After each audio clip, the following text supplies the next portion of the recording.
Dans cette présentation, je vais essayer de vous présenter le grand mensonge universel. Un mensonge qui dit que toi, tu ne vaux rien. Et comme je le disais, c'est un mensonge qui est universel, qui touche chaque individu sur la planète. Lorsque je me suis mis à mon compte, j'avais repris une société qui avait notamment des contrats d'entretien de climatisation. La personne avec qui j'avais ce contrat avait un fils. Il devait avoir moins de 25 ans. Et quelques jours avant Noël, il s'est suicidé. Il s'est ôté la vie, car sa copine, qui était son premier amour du collège, l'avait laissé tomber. Vous pensez bien que ça a été dramatique. Mais savez-vous qu'au jour d'aujourd'hui, cela se produit chez des jeunes adolescents de 14 ans 14 ans et ils sautent la vie parce que la copine les a laissés tomber. Alors, si tu as 14 ans ou plus, il vous faut savoir qu'il est fort possible que cette copine ne sera pas forcément votre femme et que possiblement votre femme viendra plus tard dans votre vie. Alors, il n'est pas nécessaire de mourir parce que ta copine vient de te laisser tomber.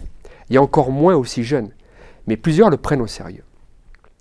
Il n'y a pas si longtemps, une amie qui avait une relation avec un homme, une relation qu'elle pensait sérieuse et pour durer, a pris fin. Et ce seulement 2 ans après leur union. Sa situation s'est dégradée auprès de cet homme et elle a dû quitter même l'appartement. Elle s'était tellement donnée, corps et âme, à cet homme, et ainsi qu'à sa petite fille. Elle les a aimés tellement que cette séparation forcée l'a complètement détruite. Détruite au point de vouloir disparaître et de devoir même suivre une thérapie, d'être sous traitement. Savez-vous qu'en France, ce sont les jeunes qui souffrent le plus de suicide? 24% des moins de 35 ans ont une intention réelle de passer à l'acte. Étonnant, n'est-ce pas? Regardons l'Australie. Les Australiens appellent leur nation le pays de Dieu. Pourquoi? Très beau temps, très belle plage, bonne économie, de bons salaires, mais aussi un des indices les plus hauts de suicide dans le monde. Et proche de tout autre pays civilisé et occidental comme l'Europe, la France, l'Espagne et aussi les États-Unis, où la prospérité règne. Alors, à force de chercher, j'ai découvert quel est le motif, le pourquoi ce jeune s'est ôté la vie, de pourquoi cet ami a voulu aussi s'ôter la vie. Car le fait que sa copine ou son compagnon l'a laissé tomber n'est pas le réel motif. Il y a une cause derrière. Et le fait que la copine l'a laissé, on va dire que c'est le tronc de l'arbre. Mais il me semble que ce que j'ai découvert, c'est plutôt la racine de l'arbre. C'est quelque chose qui ne se voit pas, quelque chose qui se trouve en dessous. Combien d'entre vous connaissent cet homme-là, Lionel Messi, et celui-là, Cristiano Ronaldinho? Vous les connaissez sûrement, ce sont de grandes icônes du monde du football. N'importe quelle personne qui exerce en tant que psychologue et qui voit des vidéos d'entrevues ou d'actions de comportement de ces deux individus, qui gagnent réellement des millions, qui ont tout ce qu'ils veulent, n'importe quelle voiture, quoi que ce soit, eh bien, n'importe quelle personne donc, et je dis bien qui exerce en tant que psychologue, qui reçoit des patients dans leur cabinet, et non quelqu'un qui aime et se dédie à la psychologie, et qu'il regarde des vidéos du comportement de Messi et de Ronaldinho, vous diront que les deux personnes luttent contre une faible estime de soi. Bon, un jeune de 15 ans qui s'achète le maillot officiel du Barça ne voit pas Messi ou Ronaldinho comme des personnes qui luttent contre une faible estime d'eux-mêmes. Mais un professionnel en psychologie reçoit le message et d'une forme très claire. Étonnant, n'est-ce pas?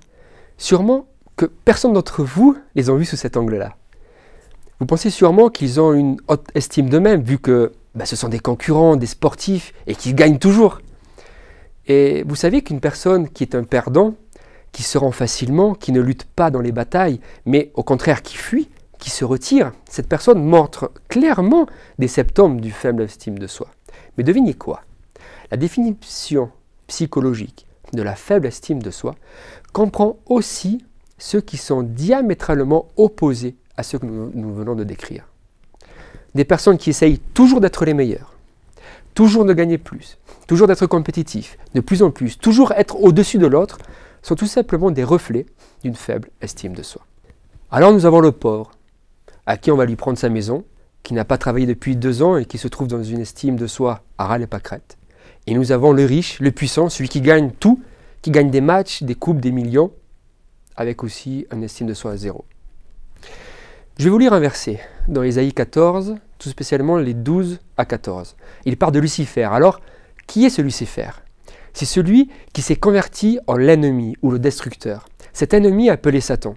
Lisons ensemble. Te voilà tombé du ciel, astre brillant, fils de l'aurore. Tu es abattu à terre, toi, le vainqueur des nations. Tu disais en ton cœur, je monterai au ciel.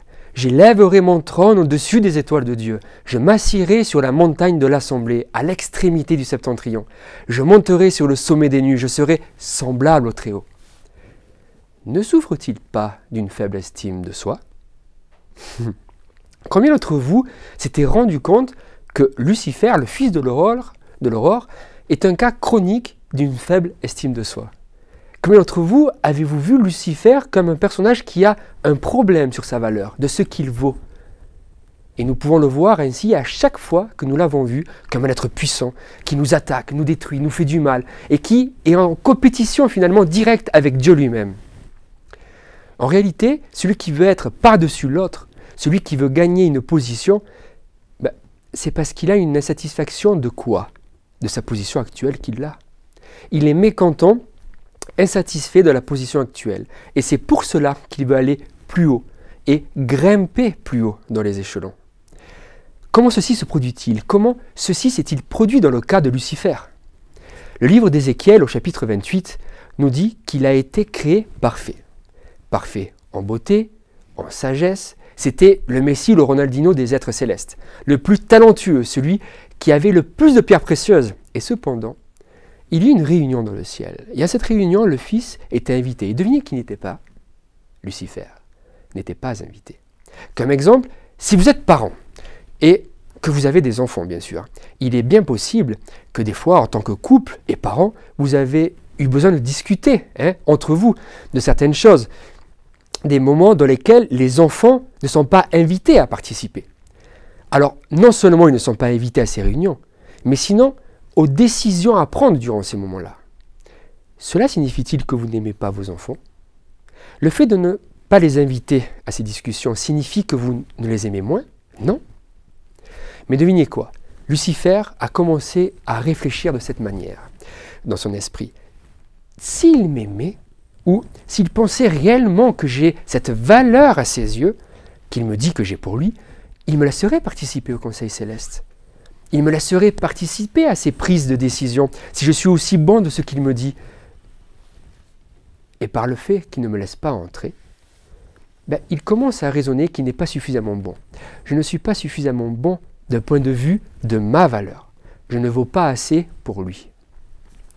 Alors, deux choses se produisent, deux mensonges apparaissent et qui vont poursuivre toute l'humanité. Le premier, de penser que Dieu ne nous aime pas assez. Et la seconde, qui est unie au premier, est de penser que nous n'avons pas assez de valeur pour Dieu, car si nous avions assez de valeur à ses yeux, il nous aimerait. Mais comme nous interprétons qu'il ne nous aime pas assez, une s'alimente de l'autre. Après, ce Lucifer descend sur la terre. Et il dit à Ève, Dieu vous a dit de ne pas manger de ce fruit? Si tu manges de ce fruit, toi et ton mari seront comme Dieu, sachant tout. Alors, que vient-il de faire? De poser une question d'une certaine manière, qui donne à Ève l'occasion de créer cette pensée, que s'il y a une position à atteindre, cela veut dire que la position dont je me trouve actuellement n'est pas suffisante. Je peux avoir plus de valeur si je mange du fruit. J'ai plus de valeur. Satan, du coup, il vient d'implanter dans l'ADN de l'humanité le mensonge. Le mensonge de ce que elle et son époux, pour Dieu, ne valent pas assez à ses yeux. Que d'une manière ou d'une autre, Dieu les prive, les limite de quelque chose, parce que Dieu est égocentrique. Dieu le veut tout pour lui, les prières pour lui, la dîme pour lui, tout. Et de cette manière, toi, tu es ici, en bas, et lui, il est là-haut. Il implante le mensonge sur Dieu, et le mensonge sur ta valeur. Et saviez-vous que ce mensonge nous a suivis jusqu'en 2019? Absolument. Et saviez-vous que ce mensonge règne aussi parmi les chrétiens? Une patiente arrive chez un docteur. Elle rentre, s'assoit, et elle veut un protocole pour la fibromyalgie.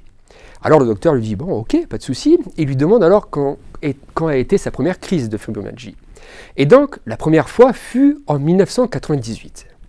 Puis, suite à cela, elle a fait une diète avec des jus, etc. Et pendant un mois, ça a été fini. Ensuite, en 2003, elle a eu une autre crise de fibromyalgie. Et donc, elle a aussi essayé de se guérir avec la même méthode qu'elle avait utilisée la première fois, mais elle a été soulagée et guérie seulement 2 mois plus tard. Puis après, encore une troisième fois, en 2007, elle a eu une autre crise. Et depuis 2007, et bien qu'elle suit la même méthode qu'elle avait guéri les 2 fois précédentes, là, 7 ans après, elle n'était toujours pas partie. Cette histoire s'est déroulée bien sûr en 2014. Alors, durant cette entrevue, le docteur lui demande comment elle a entendu parler de lui. Et elle lui répond, de par une patiente à lui, qui est justement son ex-belle-sœur. Du coup, que dit-elle lorsqu'elle dit ex-belle-sœur? Qu'elle a aussi un ex-mari. Et il lui demande quand est-ce qu'ils se sont séparés. Elle lui dit en 1998. Ah, c'est la même date que sa première crise. Alors, il se continue de parler. Et elle lui dit qu'elle a eu 4 enfants. Alors il dit, donc vous avez eu 4 enfants? Non. En réalité, j'en ai eu 2 avec lui. Alors, que lui dit-elle? Qu'elle en a eu 2 avec un autre. Alors il dit, ok, donc tu as eu 2 autres enfants avec ton mari actuel. Non, non, non, non, non. Je les ai eus avec mon ex-mari. Que dit-elle? Qu'elle a eu 4 enfants et 2 maris. Alors il lui dit, ça lui a été difficile justement de passer par 2 divorces. Et là, elle baisse le regard et montre 3 doigts. Elle a donc été mariée 3 fois. Elle a donc divorcé 3 fois. Cette femme avait une 50aine d'années. Et il lui dit, mais maintenant, comment tu fais? Que tu vis toute seule avec tes enfants? Non, je vis avec mes parents. Alors, le meilleur pour sa propre estime de soi, et après avoir vécu 3 divorces, est de retourner chez ses parents. Ça va vraiment bien arranger les choses. Alors, il lui dit qu'elle devait avoir une estime d'elle bien basse. Et de la manière qu'il lui a dit, elle s'est mise à pleurer. Si pour un divorce, une femme pense qu'elle ne vaut rien, imaginez avec 3. Et si c'est déjà humiliant de retourner chez ses parents, chez nos parents en fait, quand nous sommes jeunes, alors après un divorce, imaginez cela 3 fois, et la dernière fois à 50 ans. Cette dame avait un sérieux problème d'estime de soi, d'estime d'elle-même. De ce fait, il a pu être prouvé en expérience clinique que n'importe quelle personne qui a un problème avec la dépression, avec l'anxiété, etc., en réalité, la racine du problème est un problème de faible estime de soi. Cette personne, pour elle-même, elle ne vaut rien. Et comme elle ne vaut rien à ses yeux, elle ne vaut rien non plus aux yeux de Dieu. Cette patiente est chrétienne. Et lorsque le docteur lui a dit que Dieu l'aimait, elle s'est mise à pleurer en disant « Oui, je le sais, je le sais ». Mais elle le savait ici, dans sa tête, au niveau cognitif. Alors oui, au niveau cognitif, Dieu m'aime, bien sûr, nous le lisons dans la Bible, nous le chantons dans les cantiques, mais de ses yeux, elle ne le croyait pas.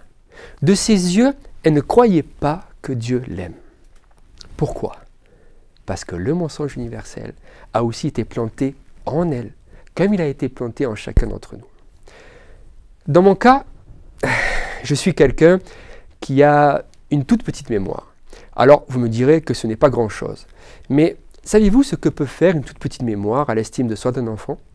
De ne pas pouvoir apprendre une poésie de 4 petites lignes. J'ai arraché je ne sais pas combien de feuilles. J'ai frappé mes coussins je ne sais pas combien de fois. J'ai pleuré. Je ne les comptais plus. J'allais en classe, je relisais. On m'interroge et le vide. Un mot ou 2, un bout de phrase, pas mieux. Mes parents me disaient, allez, va acheter ça. Je vais au magasin, tout fier de rendre service à mes parents, et je reviens avec la moitié de la liste. La liste, où était-elle? Dans ma poche. Et ça, ce sont 2 petits détails, il y en a plein d'autres. L'année où je suis rentré au collège, nous avons eu un hiver assez froid, justement. Et comme j'ai eu des parents qui ont toujours été très soucieux de nous, ils m'avaient acheté un bonnet polaire, pour que je n'ai pas froid à la tête ni aux oreilles. Jusque-là, rien de bien anormal, me direz-vous. Sauf que, imaginez pour un enfant qui rentre en 6e, et qui a un bonnet rouge de chez Decathlon, où il n'y a pas marqué Nike ou Adidas dessus, on m'appelait le capitaine Cousteau. Les grands de 3e se moquaient de moi, me couraient après pour me donner des coups sur la tête, ou même pour m'enlever le bonnet et le jeter dans la cour de récré des primaires qui se trouvait juste à côté. Je passais pour le pauvre petit malheureux qui doit porter le bonnet que papa et maman ont dit de mettre. Un pauvre petit qui n'a pas les sous. Alors, que se passe-t-il dans mon esprit? Ce bonnet, en fait, me dévalue en tant que personne. Vous vous rendez compte? Mon estime de moi est au plus bas. Alors, ne me dites pas si vous aussi vous avez eu un bonnet rouge et chacun d'entre vous avait vos propres histoires. Mais nous commençons à voir ce que réellement se produit dans nos vies. Nous commençons à voir quelles sont les graines que l'ennemi a plantées et qui a pris racine depuis déjà tout petit. Je me souviens aussi que lorsqu'avec les copains, le samedi après-midi, on jouait à la tech et qu'il fallait des volontaires pour quitter les t-shirts afin de délimiter le circuit, je me défilais. Et s'il fallait jouer au foot et qu'il y ait une équipe sans t-shirt, je me défilais. Pourquoi? Parce que lorsque j'enlevais mon t-shirt, je n'avais pas la musculature qu'avaient quasiment tous les jeunes de mon âge. Vous savez, j'avais ce concept de mon corps où je n'avais pas de tablette de chocolat, mais plutôt une mousse de chocolat. Alors, pour vous dire, en classe, l'été, même lorsque j'étais en short, je ne supportais pas mes cuisses. Alors, lorsque j'étais assis sur ma chaise, je me mettais sur la pointe des pieds, comme ça, mes cuisses, elles paraissaient plus fines. Et je ne voulais pas qu'on les voyait grosses. Ensuite, avec le temps, j'ai fait un peu de musculation et mon corps a changé. Mais même si mon corps avait changé, j'avais toujours cette impression de malaise, cette faible estime de soi. Si vous voulez baisser l'estime de soi de votre épouse, dites-lui: ma chérie, tu as pris du poids? Alors, en réalité, vous ne lui baissez pas son estime d'elle-même, mais vous appuyez sur le bouton d'une racine qui se trouvait déjà en elle. Tu ne créez pas son faible estime d'elle-même, car sa faible estime, elle l'avait. La seule chose que tu fais, c'est toucher la blessure, toucher le mensonge de la faible estime de soi. J'aimerais que vous compreniez quelque chose. Quand Lucifer implante en son esprit le mensonge que Dieu ne l'aime pas suffisamment et que cela implique qu'il n'a pas assez de valeur aux yeux de Dieu, la chose que Lucifer fait est de s'exalter, de se mettre au-dessus de Dieu.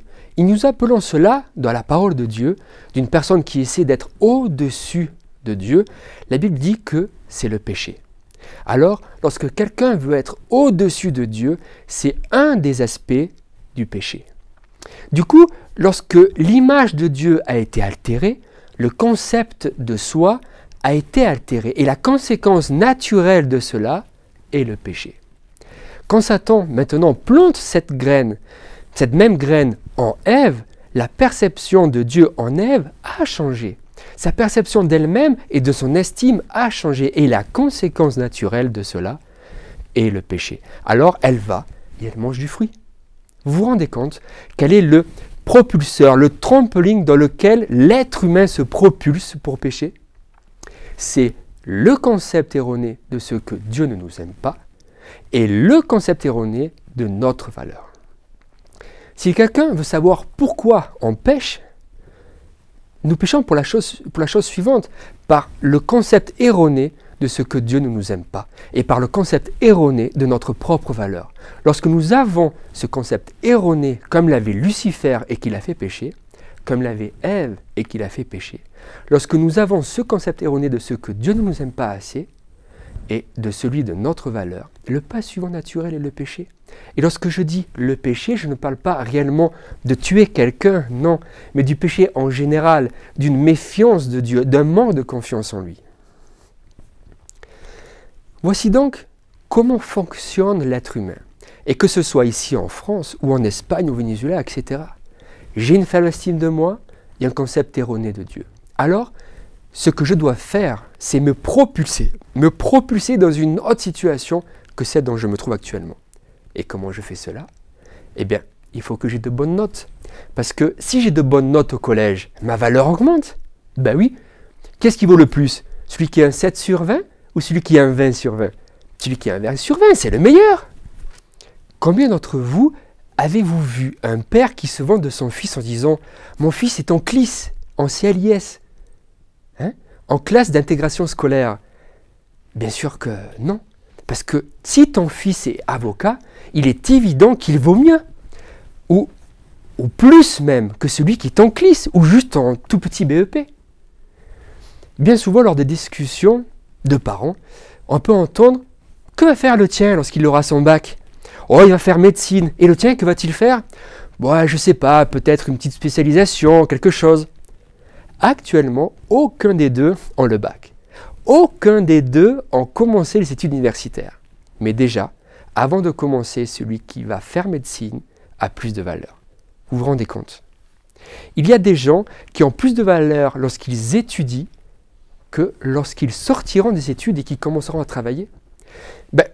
Parce que si toi, tu étudies médecine, tu vaux plus que quelqu'un qui a eu le diplôme de médecin, qui ne trouve pas de boulot et finit par travailler comme taxi. Il avait plus de valeur lorsqu'il étudiait médecine que maintenant en gagnant son propre pain en travaillant comme taxi. Pourquoi? Parce que c'est un mensonge universel. Et universel dans tous les aspects. Moi qui suis marié à une Catalane, j'ai régulièrement des nouvelles de sa famille en Espagne. Et dans ce pays, lorsque les gens ne peuvent plus payer, les banques récupèrent les maisons. Il y en a qui se sont jetés des balcons pour cela. Pourquoi? Parce que le système, parce que les circonstances, parce que son monde l'a dévaluée.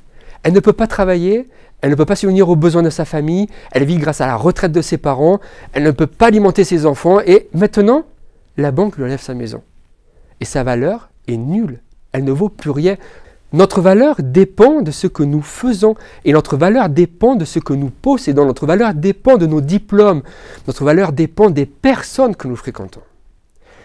Oui, vous vous êtes déjà rendu compte de l'association par valeur? L'autre jour, j'ai parlé avec Doug. Oui, avec Doug Bachelor. Vous savez, ce grand évangélique, eh bien l'autre jour, j'ai parlé avec lui. Ça, c'est de la valeur par association. Vous vous rendez compte? Ah oui, hier j'ai parlé avec Chris. Oui, avec Christian. J'ai bu un café avec lui. Et du coup, je vaux plus, je deviens plus respectable, j'ai plus de valeur par association. Et cela arrive souvent. Ah oui, je connais ce pasteur. Oui, je connais ce pasteur. Quoi? Tu ne connais pas ce pasteur? Ah ben moi oui. J'ai plus de valeur que toi. Moi, je connais un pasteur et toi non. Valeur par association. Et ce que nous faisons, et c'est ce que nous faisons au final continuellement, c'est de générer, de construire un mur tout autour de nous.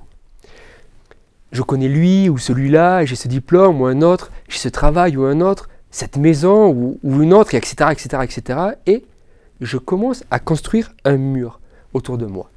Et quel est l'objectif de ce mur? Eh bien, que personne ne puisse voir au-dedans, voir notre réalité. Et quelle est notre réalité? Celle que vous voyez devant votre glace lorsque les lumières s'éteignent, lorsque vous vous rendez compte que finalement, vous n'êtes pas le jeune homme que vous aimeriez être, que vous n'êtes pas le père que vous aimeriez être, lorsque vous vous rendez compte que vous n'êtes pas la mère non plus que vous voulez être. Quand la réalité frappe à votre porte et que vous vous rendez compte que finalement, vous êtes nu, aveugle, misérable, et que vous n'avez pas de valeur, que vous ne valez rien. Et tout le reste, c'est simplement un effort humain pour que personne d'autre ne puisse le voir. Et cet effort humain est celui qui vous protège, ainsi qu'à votre valeur, ou du moins à votre perception de votre valeur. Alors il est important que je protège ce mur. Et comment je le protège? Bon. Alors, qu'est-ce qui forme ce mur? Mon mariage forme ce mur. Si mon mariage fait partie de ce mur, que se passe-t-il lorsque mon mariage s'effondre? Dans cette partie du mur s'ouvre un trou. Alors, le mariage s'est effondré. Ce n'est pas ma faute, c'est la sienne. Vous vous rendez compte? Lui, c'est le cochon. Lui, c'est un dégueulasse. Lui, c'est lui qui est parti avec une autre. La faute, c'est lui ou elle. La faute, c'est celle de l'autre, de ceux que mon mariage s'effondre. Pourquoi? Parce que je dois vite reboucher ce trou le plus rapidement possible. Parce que si je ne reconstruis pas ce mur, les gens vont pouvoir regarder au-dedans. Et ils verront que je suis quoi? Misérable, pauvre, aveugle, nu. Et ensuite, ce mur, du coup, il faut que je le renforce. Alors, comment je le renforce? Bien, par exemple, avec mes enfants. Mes enfants doivent bien marcher à l'école. Ils doivent avoir de bonnes notes, car cela renforce mon mur. Combien d'entre vous ont déjà entendu cette parole, ou bien même l'avez-vous déjà dite de votre propre bouche? L'enfant prend une décision de faire de certaines études, ou de ne pas les faire, de prendre un tel travail, ou de ne pas le prendre, ou de sortir avec une fille, ou la laisser, etc. Et on entend du père dire cette phrase. Pourquoi tu nous as fait ça? Mais si c'est le fils qui l'a fait, et si ça va affecter quelqu'un, ça sera le fils, non? Mais le père va et dit, mais pourquoi tu nous as fait ça? Pourquoi, dans cette décision, tu nous as fait ça à nous? Vous savez ce que le fils a fait? Il vient de retirer un bloc du mur de protection de ses parents. Parce que nous voyons notre protection à travers nos enfants. Nous vivons à travers nos enfants. Si nos enfants sont mariés et qu'ils ont un bon emploi, bouf, mon mur est super bien, hein? Il est bien épais. J'ai un travail, une femme, une maison, des enfants avec un bon emploi. Alors, hein, comment disent les parents? Eh bien moi, j'ai les 3 de caser. Mais de caser où? Caser là, dans mon mur. C'est là que je les ai de caser, dans mon mur de protection, afin d'éviter que le monde voit que je suis pauvre, misérable, aveugle et nu. Hein? Et que tu te sens comme une personne qui ne vaut rien en fait. Si tes enfants commencent à perdre leur emploi, à se divorcer, et qu'ils reviennent à la maison, aïe. Et si tes enfants sont majeurs, tu le diras à ta femme, je ne peux pas l'imaginer. Je ne sais pas pourquoi ces enfants nous ont fait ça, détruire ce mur. Vous vous rendez compte que c'est ce qui se passe? Si je m'habille d'une manière déterminée, et toi tu t'habilles d'une autre, et selon ma perception, cette autre manière de s'habiller est quantifiée d'une valeur inférieure devant les yeux de Dieu. Donc en fait, j'assume même de ce que Dieu est en train de penser au sujet de ta manière de t'habiller. Et si j'interprète que Dieu a une valeur plus basse en référence à tes habits, en comparaison avec les miens, j'ai un mur plus épais que toi. Si j'ai une connaissance des prophéties bibliques ou des vérités bibliques plus que toi, j'assimile que je suis au-dessus de toi, ce qui signifie qu'au final, mon mur est plus épais que le tien. Tu te trouves devant les yeux du monde plus nu que ce que je le suis moi-même. Le problème est que nous avons quelqu'un qui est, on va dire, comme Superman. Et de ce fait, c'est Superman. Et Superman, il peut voir derrière les murs. C'est connu, hein, Superman, il illumine ses yeux et il voit derrière les murs. Eh bien, ce véritable Superman, Jésus-Christ, il a ses yeux. Et dans Apocalypse 1, nous voyons qu'ils sont comme du feu. Et avec ses yeux de feu, il voit à travers les murs. Il voit à l'intérieur de notre cœur. Et lorsqu'il regarde à travers, devinez ce qu'il voit. Il ne voit pas que ses enfants sont casés. Il ne voit pas que votre mariage est meilleur que toutes les autres personnes qui vivent autour de vous. Il ne voit pas comment tu te vois, comment tu t'habilles, quelle position tu as dans l'église ou dans le monde du travail. Il ne voit rien de cela, car il regarde à travers le mur. Et lorsqu'il voit à travers, que voit-il? Que tu es pauvre, misérable, aveugle et nu, et aucun type de robe. C'est ce qui se passe continuellement dans le monde. J'ai pu rencontrer des gens très riches, et je peux vous assurer que si vous les observez bien, ce sont des individus avec beaucoup de peur, d'insécurité, et avec une estime de soi très très basse. Quand on leur parle de Dieu, ils ne veulent rien savoir, car ils sont dans un mécanisme de défense dans lequel l'unique chose à faire est de construire justement ce mur, et de le rendre de plus en plus épais, de plus en plus costaud.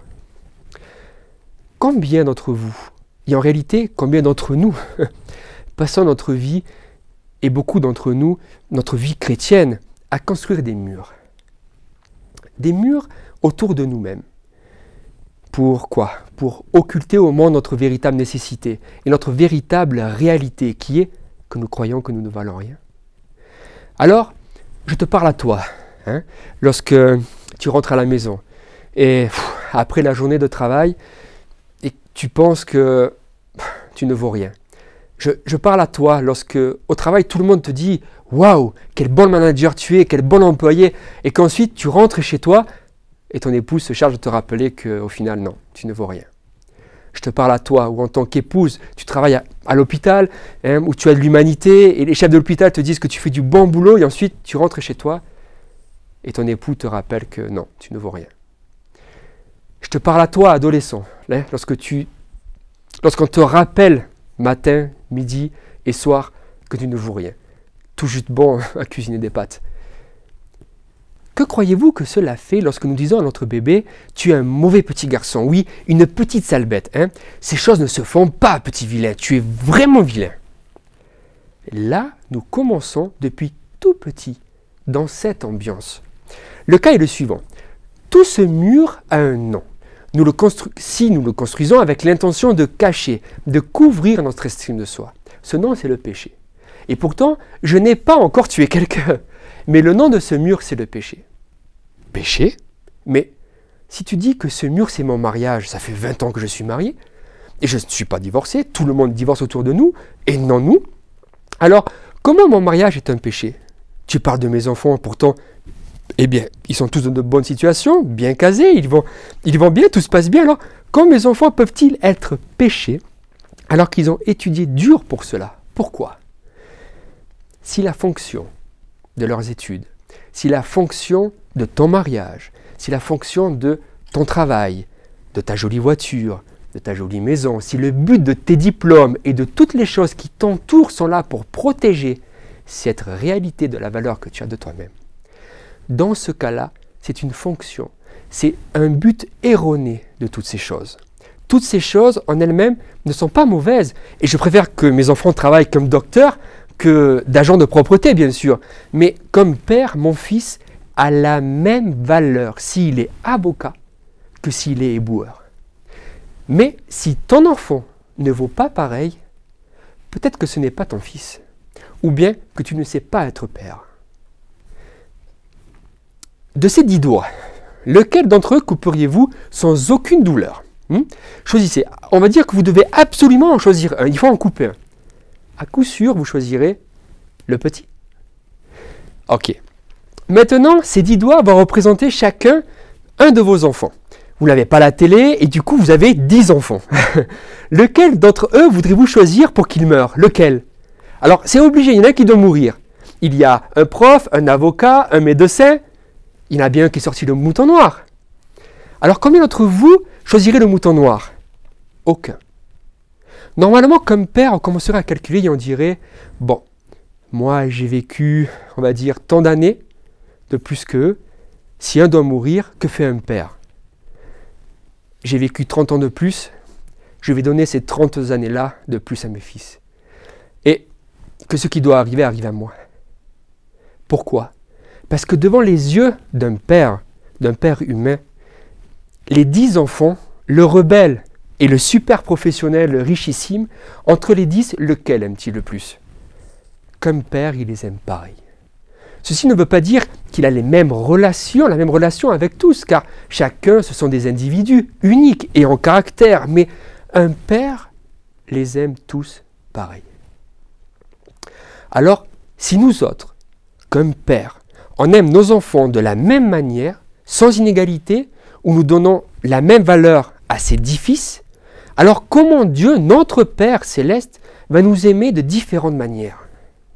Dieu nous aurait-il créé avec un besoin d'amour supérieur de ce que lui-même peut nous donner?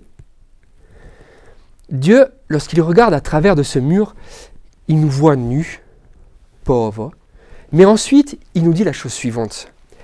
Viens à moi. Afin d'avoir de l'or, il y a autre parole, mais en relation avec le sujet traité aujourd'hui, viens à moi afin d'avoir de la valeur. Avoir de l'or, c'est avoir de la valeur.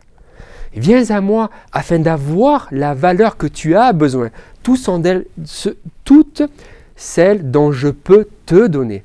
Et viens à moi afin que je te mette un collier sur les yeux, pour que tes yeux puissent voir la réelle vérité. La vérité que je t'aime. Et viens à moi afin que je te couvre, que je t'habille pour que tu n'aies pas besoin de te couvrir avec des pierres, des murs, mais avec mes habits. Ces habits qui disent que tu es qui? Mon fils, ma fille, mon enfant. Et si tu te trouves en classe renforcée, je t'aime pareil. De la même manière que si tu étais à l'hôpital en train de sauver des vies. Cette vérité et la vérité dans le mensonge attaque directement. C'est cette vérité que l'ennemi des âmes essaie continuellement d'effacer de notre esprit. Il essaie continuellement d'effacer de ton esprit la vérité qui dit que Dieu t'aime et qu'il t'aime exactement de la même manière que celui qui est à ton côté. Exactement pareil qu'il aime celui qui ne vient pas à l'église. Exactement pareil que celui qui est en train de se saouler dans les rues de notre ville actuellement. Parce que lui, il l'a fait. Oui. Au lieu de choisir parmi 6 enfants, il s'est mis devant. Et si quelqu'un doit mourir, que ce soit moi et pas un d'entre eux. Notre Dieu l'a fait. Lorsqu'on finira cette première réunion, j'aimerais que vous puissiez prendre en considération plusieurs choses. La première, quelle image faites-vous de Dieu? Quel concept avez-vous de Dieu? Essayez alors d'analyser cette idée, parce que dans cette série, pour vous qui suis-je, je suis sûr qu'il va y avoir des réalités bibliques que beaucoup d'entre nous n'ont jamais fait attention, et nombreuses d'entre elles ont contribué à une fausse image de Dieu. Le travail de l'ennemi est de changer l'image de Dieu dans ton esprit. Parce qu'en changeant l'image de Dieu en ton esprit, il change aussi la valeur que tu as de toi-même. Et lorsque tu as la pensée d'une valeur erronée de toi-même, il y a un concept erroné de qui est Dieu, tu vas t'entourer seulement de péché. Même si ces pierres s'appellent de la chrétienté. Car si tu utilises la chrétienté afin de cacher ta faible estime de soi, cette même pierre de chrétienté se convertit en péché. L'autre point que j'aimerais que vous puissiez analyser est la chose suivante. Quelle expérience dans ta vie t'a fait arriver à la conclusion que tu as une faible estime de soi? Dans mon cas, il y en a beaucoup. Ils nous en partageront quelques-unes au long de ces présentations. Et je vous ai déjà parlé de ma mémoire. Et lorsque j'ai présenté justement cette série devant un public, au début, j'ai fait une blague en disant que pour moi, c'était un don du ciel de ne pas avoir de mémoire, car comme ça, je dois souvent ouvrir la parole de Dieu. Mais devinez quoi? Ça, c'est un mécanisme de défense. Je suis là, entouré de plein de personnes, et souvent, je vais devoir prendre mes notes, et il y a des jeunes, et ils vont dire « Ah, regarde-le, il ne sait même pas ce qu'il dit. » Alors, quel est mon mécanisme de défense? Je sors la blague au tout début, et comme je le dis moi, eh bien, je coupe tout à la racine. Et du coup, je passe du mec qui ne sait pas ce qu'il dit à un mec qui est cool. Tu vois, il est cool, il n'a pas de problème. Je n'ai pas de problème. Bien sûr que j'ai des problèmes. Lorsque je reçois des SMS de clients qui me disent furieux que je ne suis pas venu à son rendez-vous et que du coup, pas besoin de le recontacter, alors que je le savais, que je l'avais noté sur l'agenda, mais c'est parti. Quoi? Vous croyez que j'ai des plumes de canard et que tout glisse sur moi? Non. Excusez-moi, mais ça fait mal. Et d'un coup, je me retrouve comme plusieurs années en arrière devant ma poésie. Alors ça, c'est une de mes choses, et je ne vous le dirai pas toutes, mais le Seigneur m'a montré quelque chose. Devinez quoi? Que Dieu aime les sans-mémoire comme moi. Et lorsque les années sont passées, et que physiquement j'ai perdu ma petite mousse, je me suis rendu compte aussi que Dieu aime la mousse, mais pas que les plaquettes de chocolat. Donc, si tu es divorcé, et ton mari t'a abandonné, et qu'il t'a laissé, et que cela est une chose qui va rabaisser une femme à un niveau le plus bas, devinez quoi? Dans Ésaïe 54, Dieu dit « Moi, je serai ton mari ». Savez-vous pourquoi? Parce que Dieu aime ceux qui sont divorcés. Il les aime comme ceux qui sont mariés. Dieu t'aime. Il t'aime toi. On appelle ça, si je ne me trompe pas, ici, des poignées d'amour. Et certains en ont plus que d'autres. Mais l'amour que Dieu a pour toi est le même quand tu pèses 65 ou que tu pèses 85 kilos. Vous le saviez cela? Mais plus de poids tu vas prendre, et pas plus d'amour de Dieu tu auras pour toi non plus. Non, Dieu a le même amour pour toi, que tu pèses 125 ou 85 kilos. Si vous regardez les présentations de Reflétant le Père, c'est juste avec un commentaire comme celui-là qui a fait fondre en larmes une fille qui avait des problèmes de poids. Dieu, il t'aime comme ça, et même avec encore 20 kilos de plus.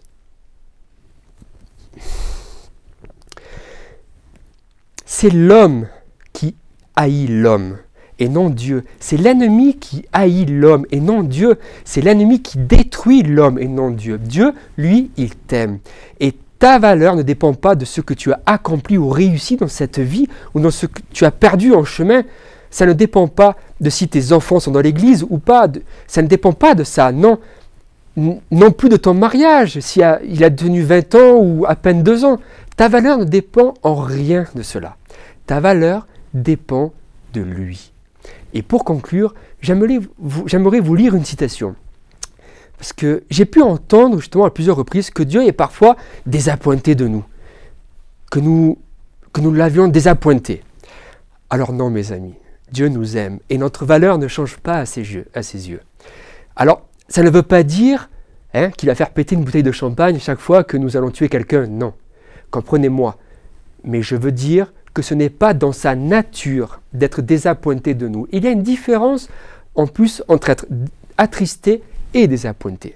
Du coup, j'ai cherché et j'ai regardé dans tous les écrits en anglais d'une commentatrice biblique du 19e siècle, une petite dame. Et dans ma surprise, je dois dire que oui, il y a bien dans seulement 2 endroits où Dieu est désappointé de nous, déçu de nous parmi des milliers et des milliers de pages. Et je vais vous le traduire, car en français, ce n'est pas très assez fidèle au texte. Le Seigneur est désappointé quand les siens ont une faible estime d'eux-mêmes. Il désire que ses élus s'estiment, se valorisent en proportion de la valeur du prix qu'il paya pour leur achat. Alors oui, Dieu est désappointé lorsque ses enfants croient qu'ils ont une valeur très basse d'eux-mêmes, lorsqu'ils ont une faible estime d'eux-mêmes. Et voici le second passage, et je vais le prendre un peu plus au-dessus afin que vous puissiez comprendre un peu le contexte. La puissance de l'amour inspirait toutes les guérisons du Christ. Et ce n'est que dans la mesure où nous partageons cet amour par la foi que nous pouvons servir d'instrument à son œuvre. Si nous négligeons la communion vivante avec le Christ, nous ne serons pas à même de transmettre au monde le courant de l'énergie vivifiante. Dans certains endroits, le Sauveur lui-même n'a pu faire beaucoup de miracles à cause de l'incrédulité des habitants. De même, aujourd'hui, cette incrédulité sépare de son divin assistant l'Église, qui saisit trop faiblement les réalités éternelles. Dieu est déçu, désappointé, en voyant notre manque de foi, et sa gloire est amoindrie. Il est déçu dans le sens où, faute de notre incrédulité, il ne peut nous utiliser afin d'apporter le salut au monde. Mais il nous aime toujours vu que c'est pour le salut de chacun. Alors oui, Dieu est désappointé lorsque par cause de notre manque de foi, nous ne partageons pas justement cet amour. Dieu est désappointé lorsque ses enfants croient qu'ils ont une valeur très basse d'eux-mêmes, lorsqu'ils ont une faible estime d'eux-mêmes. Combien d'entre vous veulent que Dieu soit désappointé, déçu de vous? Si tu ne veux pas que Dieu soit déçu de toi, alors commence à te valoriser de la même manière dont lui te valorise. Si quelqu'un vous dit « je dois acheter ça » et je l'ai trouvé à 200 € et je l'ai aussi trouvé à 800 €, lequel tu crois qui est le meilleur? Celui qui coûte 800 €, correct ou non? Lorsque tu as un doute, regarde le prix.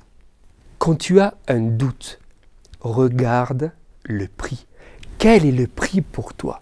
Qu'a payé Dieu pour toi? Combien y a-t-il écrit sur l'étiquette à ton doigt? Ça lui a coûté la vie de Dieu, sa propre vie, afin de pouvoir dévoiler à l'univers son amour pour chacun d'entre nous. Ça, c'est le prix de ta valeur, de ma valeur. Et lorsque tu t'acceptes avec une valeur inférieure à ce qu'il a payé à la croix, Dieu est triste, Dieu est déçu de toi.